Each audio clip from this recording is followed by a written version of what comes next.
Bismillahirrahmanirrahim. Alhamdulillahirabbil alamin wassalatu wassalamu ala sayyidina Muhammadin wa ala alihi washabbihi ajmain. Jadi alhamdulillah, syukur pada Allah Subhanahu wa taala dengan taufik, hidayah dan inayahnya, dengan rahmatnya, maka hari ini kita dapat sambung lagi kelas PDPR kita pada hari ini. Dan pada hari ini kita membincangkan tajuk 1 dan 3, motor pelari kapasitor ataupun kapasitor run motor. Okey, merujuk kepada kertas penerangan EE 3202 2012 C04 P1/4, okey, pada muka surat 10, 11 dan 12. Okey. Okey, baik, kita lihat objektif pembelajaran kita pada hari ini.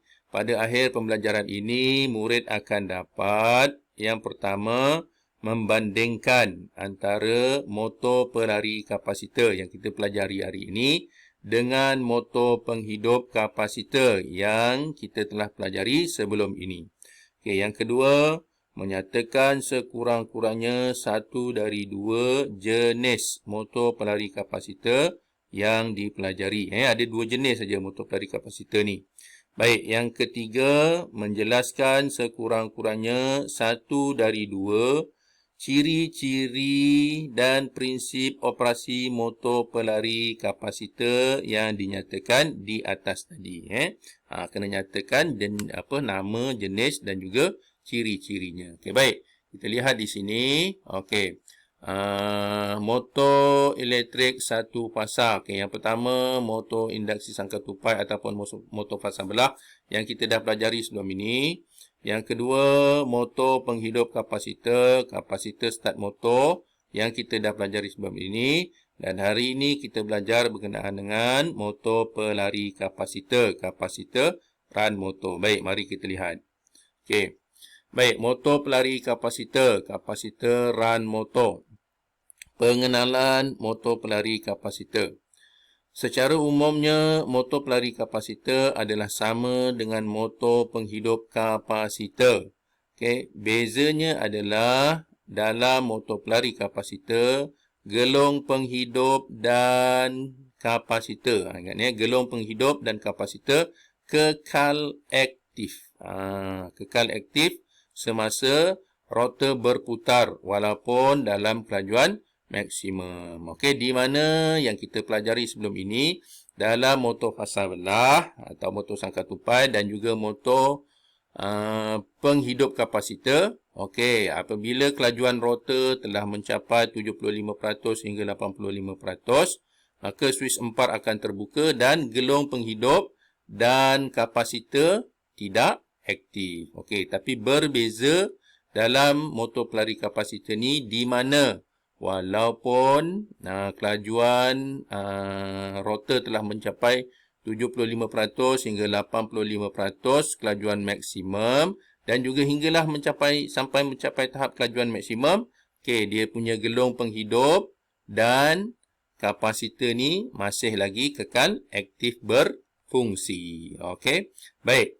Antara kebaikannya ialah, iaitu kebaikan motor pelari kapasitor. Yang pertama, boleh menampung beban yang lebih besar. Yang kedua, mempunyai faktor kuasa yang lebih tinggi. Yang ketiga, kecekapan motor menjadi lebih tinggi. Yang keempat, motor beroperasi dengan lebih senyap. Okey.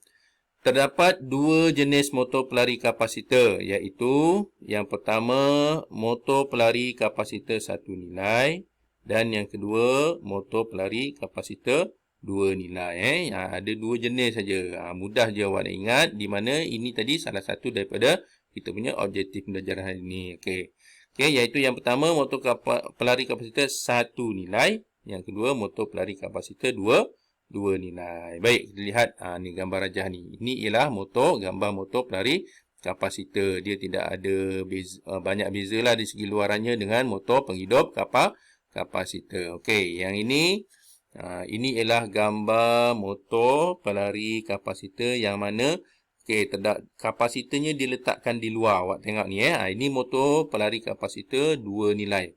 Di sini ada satu kapasitor, ini kapasitor yang kedua. Okey, ada satu kapasitor yang besar, satu kapasitor yang kecil. Okey, ni kapasitor ataupun dalam istilah awak selalu panggil sebagai katap. Istilahnya sebenarnya ialah kapasitor. Ini motor pelari kapasitor, dua nilai. Dia ada dua kapasitor. Okay. Kalau satu nilai, ada satu kapasitor. Baik. Okey, motor pelari kapasitor satu nilai. Motor jenis ini mempunyai satu gelong penghidup yang disambungkan bersiri dengan kapasitor dan juga mempunyai satu gelong pelari. Okey, motor pelari kapasitor satu nilai tidak mempunyai suis empar ataupun centrifuge suis. Okey, ingat ni. Motor pelari kapasitor satu nilai dia tidak ada suis empar, tidak mempunyai suis empar. Ini dia punya special yang lain dia daripada motor yang lain. Motor pelari kapasitor satu nilai tidak mempunyai suis empar. Okey, baik. Oleh kerana gelong penghidup dan kapasitor sentiasa aktif sepanjang motor beroperasi, okey, maka kapasitor yang digunakan mestilah dari jenis yang baik bagi mengelakkannya terbakar. Biasanya kapasitor bernilai antara 2 mikrofarad hingga 20 mikrofarad digunakan. Okey, yang ini 2 mikrofarad hingga 20 mikrofarad menggunakan nilai kapasitor yang rendah. Motor pelari kapasitor satu nilai ni menggunakan kapasitor yang bernilai rendah. Okey, 2 mikrofarad hingga 20 mikrofarad. Okey, baik. Motor ini mempunyai nilai daya kilas ataupun torque permulaan yang rendah dan selalu digunakan pada kipas angin, kipas exhaust yang di blower dan juga pelaras voltan ataupun voltage stabilizer. Okey, arah pusingan motor ini boleh diterbalikkan ataupun di reverse melalui satu suis luar yang diletakkan di bahagian luar motor. Baik, mari kita lihat. Okey.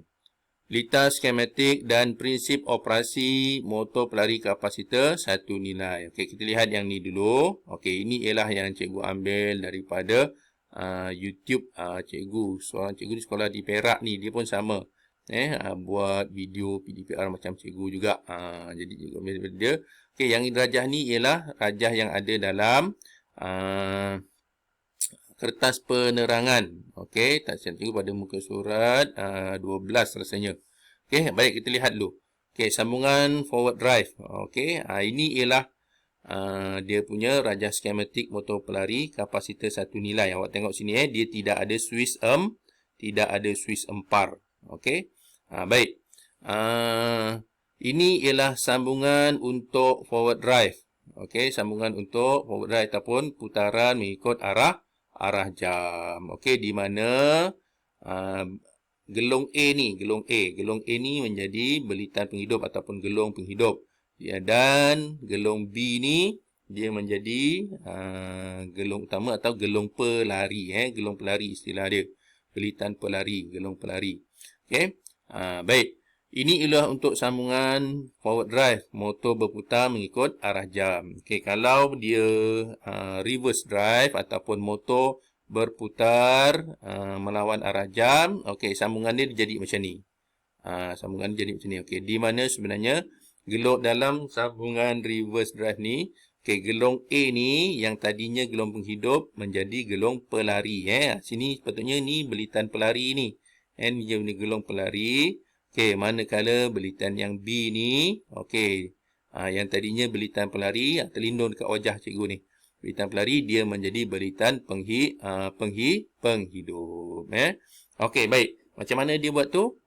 Tengok sini. Dia menggunakan satu suis ni. Yang dalam bulatan ni, suis. Okey, suis menukar arah forward dan juga reverse. Okey, suis ni diletakkan di luar bahagian motor. Kalau kita lihat dia punya jenis suis ni daripada sini ialah suis dua kutub satu arah. Okey, digunakan untuk menukar sama ada forward drive ataupun reverse drive. Okey. Baik, seterusnya. Okey. Motor pelari kapasitor dua nilai. Okey. Motor jenis ini mempunyai dua kapasitor, iaitu satu bernilai tinggi untuk kapasitor penghidup dan satu lagi bernilai rendah untuk kapasitor pelari yang disambungkan sesiri dengan gelong penghidup dan suis empar. Okey, tadi tak ada suis empar satu nilai. Dua nilai dia ada balik suis empar ni. Biasanya kapasitor penghidup adalah 10 hingga 15 kali lebih tinggi nilainya dari kapasitor pelari. Okey, yang kedua, motor ini dihidupkan dengan menggunakan kapasitor bernilai tinggi, iaitu kapasitor penghidup.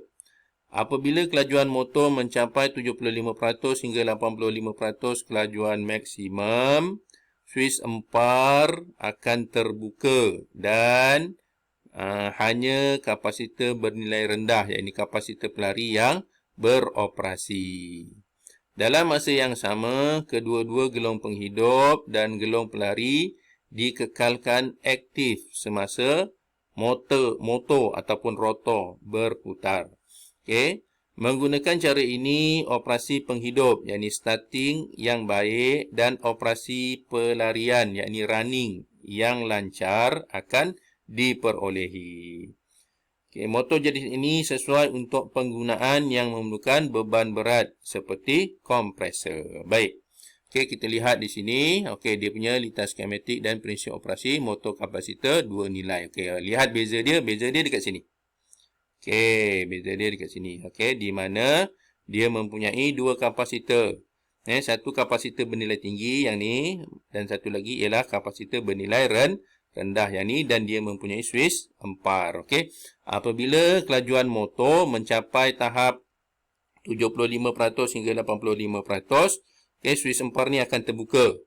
Maknanya tidak bersambung. Suis empar ni akan terbuka, tidak bersambung dan dia hanya akan masuk, arus akan masuk ikut sini saja, ikut kapasitor nilai rendah supaya dia mencapai kelajuan yang maksimum. Okey, jadi kita lihat di sini. Okey. Untuk permulaan dia menggunakan kapasitor nilai tinggi ni. Untuk memberikan daya kilas ataupun torque yang tinggi. Bila dah kelajuan maksimum ini terbuka, dia gunakan pula kapasitor nilai rendah ni untuk memberikan kelajuan yang maksimum. Di mana belitan penghidup ni masih kekal aktif berfungsi bersama dengan belitan utama ni ataupun belitan pelari. Okey, ni aktif, ini pun aktif semasa rotor berputar. Itulah ciri-ciri motor pelari kapasitor. Okey. Jadi alhamdulillah kita telah selesai kita punya PDPRS ni, penerangan cikgu. Okey, renungan. Ini cikgu tak sempat tukar ni, yang sama jugalah yang lepas. Orang yang paling kuat bukanlah orang yang paling gagah fizikalnya, tetapi orang yang paling kuat adalah orang yang paling sabar. Selamat belajar. Okey, jadi lepas ni cikgu harap awak buatlah dia punya latihan Google Form yang telah cikgu berikan kepada awak. Okey, sekian dulu. Wabillahi taufiq wal hidayah. Wassalamualaikum warahmatullahi wabarakatuh.